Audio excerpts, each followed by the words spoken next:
नमोस्तु नमोस्तु नमोस्तु मुनिद्वय। मेरा प्रश्न पशुपालन व पशु हिंसा से संबंधित है। जब भी जैसे भी स्वार्थवश से पशुपालन या पशु पालन किया जाता है तो उसमें छोटी बड़ी किसी भी तरह की पशु हिंसा निहित होती है, भले वो गाय बकरी या मधुमक्खी या किसी के साथ भी हो। तो और जब भी यदि पशुपालन बंद करते हैं तो वो पशु की वो प्रजाति ही ख़त्म हो जाती है, क्योंकि उस पर ध्यान ही कोई नहीं देता और वो प्रजाति। मेरा प्रश्न ये है कि ये पशुपालन करने वाले पुण्य कमाते हैं या पाप के भागीदार होते हैं? आपसे एक सवाल करता हूँ, खेती करना सत्कर्म है या दुष्कर्म? सत्कर्म। बिना पशुपालन के खेती कर पाएंगे? संभव नहीं है।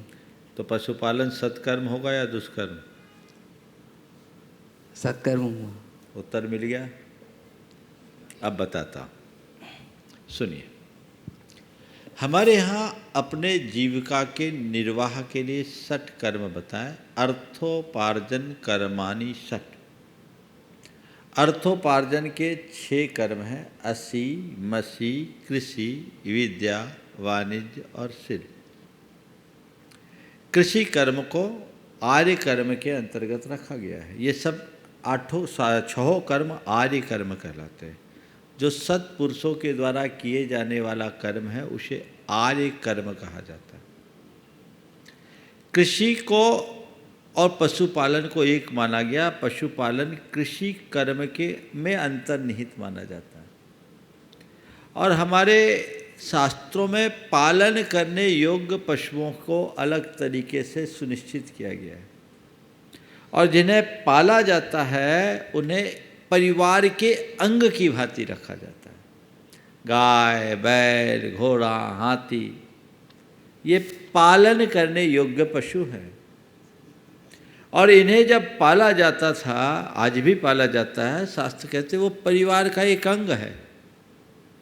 तो जैसे आपके परिवार में कोई सदस्य है, वो बीमार पड़ता है, आप उसकी चिकित्सा करते हो कि नहीं?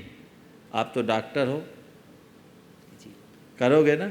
सभी कराते हैं। कोई बड़ा इन्फेक्शन हो गया, एंटीबायोटिक देते हो कि नहीं? बोलो। देना ही पड़ेगी। देना ही पड़ेंगे।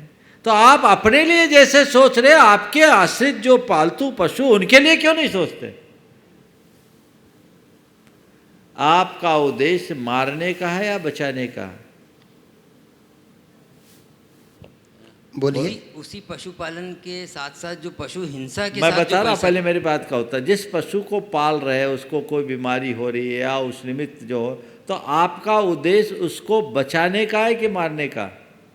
बचाने का ही होता है। बचाने का है।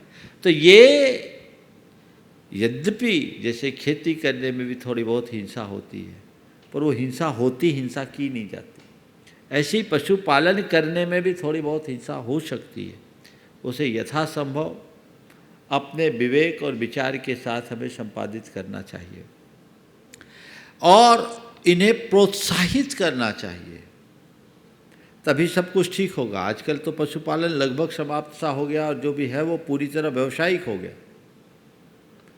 पहले घर घर में गायें होती थी, अब गायों का तो अभाव हो गया। कुत्ते जरूर उनका स्थान लेते जा रहे हैं। इसलिए घर परिवार की स्थितियां भी बिगड़ गई। गाय वात्सल्य का प्रतीक थी और कुत्ते को क्रूरता का द्योतक माना जाता है। तो घर से वात्सल्य विदा हो गया, क्रूरता ने प्रवेश कर लिया। गायों के रंभाने की आवाज़ नहीं, कुत्तों को भौंकने की आवाज़ जरूर मिलती है। किसी भी व्यक्ति के अगर बंगले के में मिलने जाओ तो पहले लिखा मिलता है, सावधान अंदर कुत्ते हैं। समझ गए? तो इन सब चीज़ों के बारे में समझ में आ गई, थोड़ी देर में समझ में आई, है ना? ये चीज़ें हमें बहुत गंभीरता से समझने की ज़रूरत है। तो पशुपालन होना चाहिए, हिंसा मुक्त होना चाहिए। और घर में रहने वाले पशु यदि वृद्ध हो जाए तो भी उन्हें संभालना चाहिए, उसे बेचना नहीं चाहिए, कसाईयों के पास कतई नहीं जाने देना चाहिए। इन सब एहतियातों के साथ यदि पशुपालन का कर्म करते हैं तो ये अच्छी बात।